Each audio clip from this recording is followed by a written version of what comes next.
नमस्कार एवरीवन, मैं डॉक्टर अनीता सिंह बुडानिया गुरु कृपा हॉस्पिटल से। आज हम बात करेंगे कि बेसिक इन्वेस्टिगेशन क्या होनी चाहिए एक इनफर्टाइल कपल में। इनफर्टाइल कपल में मेल फीमेल दोनों के इन्वेस्टिगेशन किए जाते हैं।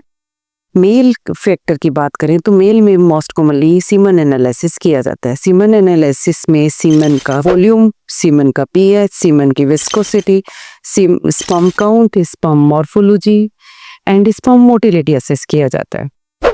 साथ में पस सेल है तो कल्चर, सीमन कल्चर भी किया जाता है। Sperm count, total sperm count assess किया जाता है और पर एमएल में कितना स्पर्म काउंट है देखा जाता है। स्पर्म की मोटिलिटी एक इंपॉर्टेंट फैक्टर है।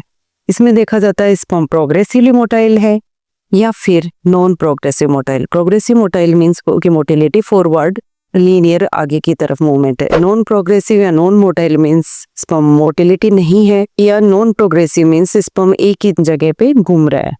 स्पर्म मॉर्फोलॉजी में स्पर्म के हेड, नी, बॉडी एंड टेल की डिफेक्ट या मॉर्फोलॉजिकल असेस किया जाता है। हस्बैंड के सीमन पैरामीटर्स अगर नॉर्मल है तो हस्बैंड के बेसिक अदर इन्वेस्टिगेशन में हस्बैंड का blood sugar level, thyroid, HIV, SBS, hepatitis C and VDRL की जांच की जाती है। दूसरी तरफ फीमेल में दो तरीके से असेस किया जाता है, बॉडी का एग्जामिन, दूसरा फीमेल की रिप्रोडक्टिव ऑर्गन से रिलेटेड टेस्ट जो कि इनफर्टिलिटी के कारण को फाइंड आउट करने के लिए होते हैं। रिप्रोडक्टिव ऑर्गन में ovary, fallopian tube and uterus आते हैं। ओवरी में देखा जाता है कि ओवरी में रिजर्व कैसा है, ओवरी ओवलेट हो रही है या नहीं। एक मोटा मोटा आइडिया अपने को इससे लग जाता है कि पीरियड नॉर्मल आ रही है मीन्स ओवरी नॉर्मली रेगुलरली ओवलेट हो रही है। ट्रांसवेजाइनल सोनोग्राफी करके फाइंड आउट किया जाता है कि उसका AFC काउंट कितना है और सीरियल अल्ट्रासाउंड से फोलिकुलर डेवलपमेंट और फोलिकुलर या ओवुलेशन का पता लगाया जाता है। इसके अलावा सीरम प्रोजेस्टेरोन से भी ओवुलेशन असेस कर सकते हैं जो Day 21 पे कराया जाता है। सेकंड आता है फेलोपियन ट्यूब। अब fallopian tube important reproductive organ है जिसमें देखा जाता है कि ये ट्यूब पेटेंट है या नहीं, क्योंकि स्पर्म और एग का मिलन फेलोपियन ट्यूब में ही होता है।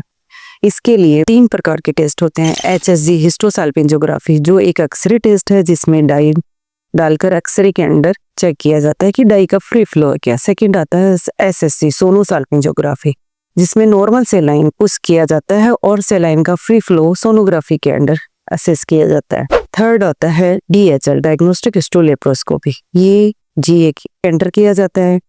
ये कुछ एडवांस है। अगर अपने पहले वाले 2 टेस्ट में ब्लॉक ट्यूब ब्लॉक आई है तब किया जाता है, या अपने को कुछ सस्पेक्टेड कुछ मालफॉर्मेशन या कुछ एडिशन सस्पेक्ट होते हैं, इसमें नॉर्मल सेलाइन में भी ट्यूब टेस्ट किया जाता है। थर्ड आता है यूट्राइन कैविटी का असेसमेंट। यूट्राइन कैविटी का असेसमेंट ट्रांसवेजाइनल सोनोग्राफी से किया जाता है जिसमें यूट्रस की लाइनें ही देखी जाती है, यूट्राइन कैविटी का कंट्यूर कैसा है, कुछ पॉलिप या एडिशंस या सेप्टा तो नहीं है। अगर इसमें कुछ डाउट लगता है तो 3D अल्ट्रासाउंड एडवाइस किया जाता है।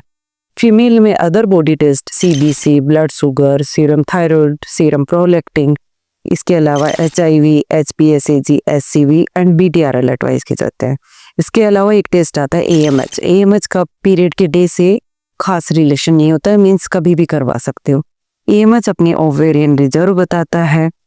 AMH स्पेसिफिकली उन फीमेल में कराया जाता है जिनकी एज 35 से ज़्यादा है या पहले कुछ ओवेरियन सर्जरी या कीमोथेरेपी की हिस्ट्री है। ये थे हमारे बेसिक इन्वेस्टिगेशन जो एक इनफर्टाइल कपल में करवाए जाते हैं। Thank you.